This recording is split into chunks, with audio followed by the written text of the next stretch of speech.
Vanessa Carlyle stole Wade Wilson's heart in the 2016 hit Deadpool. What's a nice place like you doing in a girl like this? And the actress who played her, Morena Baccarin, stole viewers' hearts along the way. Baccarin's been appearing in hit properties since 2001, so you might feel like you've seen her before, especially if you're a sci-fi fan. But it may be hard to figure out exactly where. Here's why Vanessa from Deadpool looks so familiar. Way Off Broadway. Baccarin's first leading role came in the small film Way Off Broadway, in which she played a young actress trying to make it in New York City. Her character Rebecca was one of a group of friends struggling to find a way to turn their artistic ventures while also dealing with her own personal anguish. Although the drama wasn't seen by many, it earned mostly good reviews, with Baccarin's performance in particular being singled out for praise. Firefly. In what's probably still her most well-known small-screen role, Baccarin played Inara on Joss Whedon's short-lived series Firefly. While many of the planned storylines surrounding the character were cut short when the series was cancelled after just 14 episodes, Inara was a fan favorite for her poise, charisma, and intelligence. Despite Firefly's short run, the series became a cult hit, and years after being cancelled, it was brought back for a feature film, Serenity, in which Baccarin reprised her role. The OC. It might take a hardcore fan of the OC to remember much about Matt Ramsey, Sandy Cohen's partner during his tenure as the lead of the Newport Group. Matt had a brief love interest in Baccarin's Maya Griffin, the daughter of Sandy's rival Henry. Although Baccarin only showed up in 3 episodes of the series, her appearance is still notable. It's where she met her future Gotham co-star and fiancé Ben McKenzie, who starred as Ryan Atwood on the series. It wasn't love at first sight for the two, though. In fact, Mackenzie has said he doesn't remember seeing Baccarin on set and thought he was meeting her for the first time when they reunited on Gotham. Awkward. How I Met Your Mother. Baccarin only appeared on 1 episode of How I Met Your Mother, but it was an important one. Her character arrived during Marshall and Lily's season 2 breakup, with Baccarin starring as Chloe, the only woman Marshall actually dates during the brief separation. While Chloe didn't get a happy ending, she'll always be remembered for her crazy eyes and pushing the show's main couple back together. Stargate SG-1.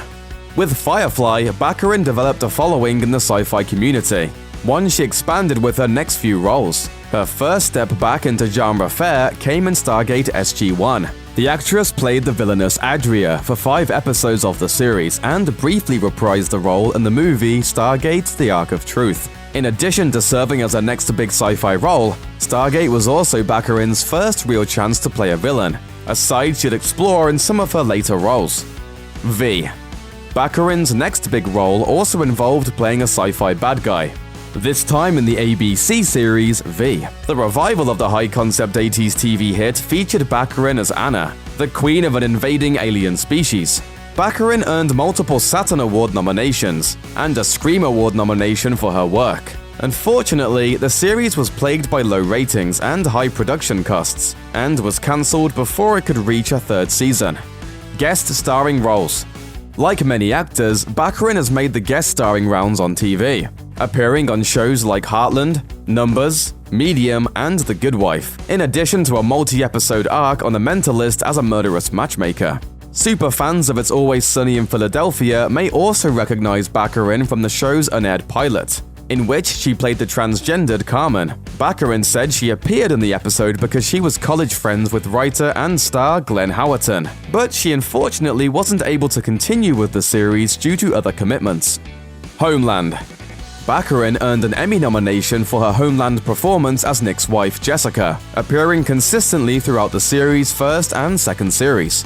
Although she became less of a staple in Season 3 due to her real-life pregnancy, Jessica was written off the show before the 4th season, opening her up for other projects where her character got a little better treatment.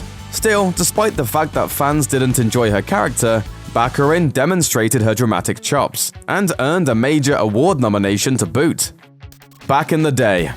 Making the jump to big-screen comedies in 2014, Baccarin starred in Back in the Day, created by and co-starring Smallville's Michael Rosenbaum. The movie's tone didn't go over well with critics, with the film amassing a terrible 11% on Rotten Tomatoes.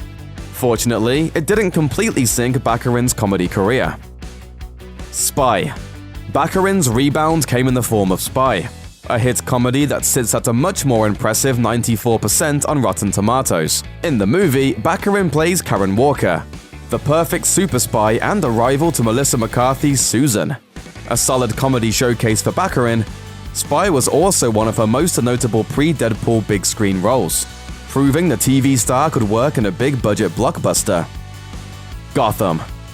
Before Deadpool, Baccarin took on the role of another beloved comic book character portraying Dr. Leslie Tompkins on Fox's Gotham. Her on-screen love story with Jim Gordon has spilled over into real life, and she and Ben McKenzie got engaged in 2016, shortly after the birth of their daughter. Baccarin says Lee's pregnancy on Gotham wasn't at all related to her own though, just a happy coincidence. Let's hope their real-life romance goes better than it does on Gotham. Thanks for watching. Click the looper icon to subscribe to our YouTube channel. Plus, check out all this cool stuff we know you'll love too.